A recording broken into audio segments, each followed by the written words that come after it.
Ukraina terus dibombardir Rusia. Malam menjadi panjang dan tidur semakin sulit.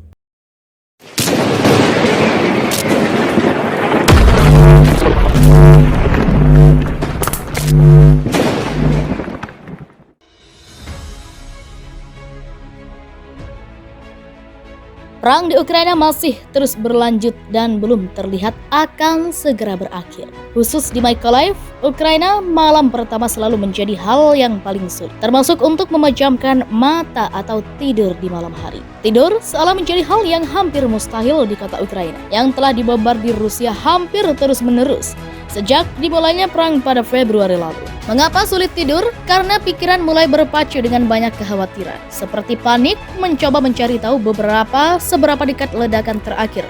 Apakah itu rudal atau roket? Satu kali atau bagian dari rentetan penembakan atau salvo? Atau bertanya-tanya berapa lama sebelum jendela bergetar lagi? Dan suara sirine serangan udara yang memekakkan telinga. Tak heran jika malam-malam di sana terasa sangat panjang dan lama. Tim BBC yang meliput ke sana menemukan malam-malam yang panjang yang penuh tantangan setiap harinya. Lalu bagaimana dengan warga lokal di sana? Apakah mereka sulit tidur karena kerap mendengar suara ledakan itu? Apakah mereka bisa memiliki malam tenang lagi?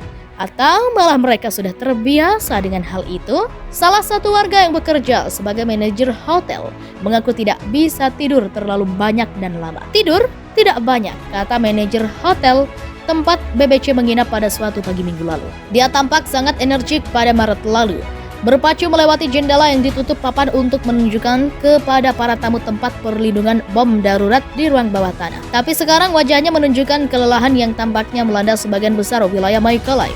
Saya tidak punya ruang bawah tanah sendiri di rumah.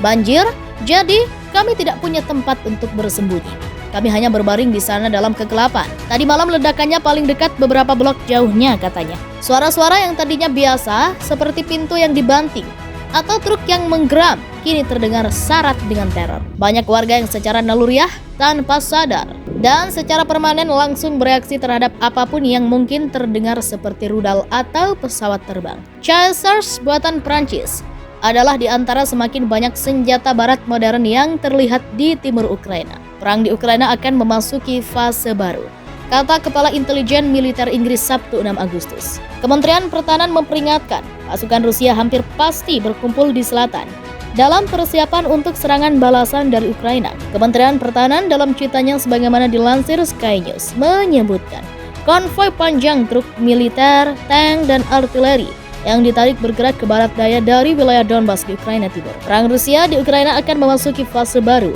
dengan pertempuran terberat bergeser ke garis depan sekitar 350 km yang membentang ke barat daya dari dekat Zaporizhzhia ke Kherson, sejajar dengan sungai Dnieper, kata cuitan itu. Kelompok taktis batalion yang terdiri dari antara 800 dan 1000 tentara telah dikerahkan ke Crimea yang dicaplok dan diharapkan untuk mendukung pasukan Rusia di Kherson. Peralatan juga diyakini telah dipindahkan dari daratan Rusia dan wilayah yang diduduki Moskwa termasuk Melitopol, Berdyansk, dan Mariupol melalui jembatan Kerch ke Crimea. Kiev memfokuskan penargetan pada jembatan, depot amunisi, dan jalur kereta api dengan frekuensi yang terus meningkat di wilayah selatan.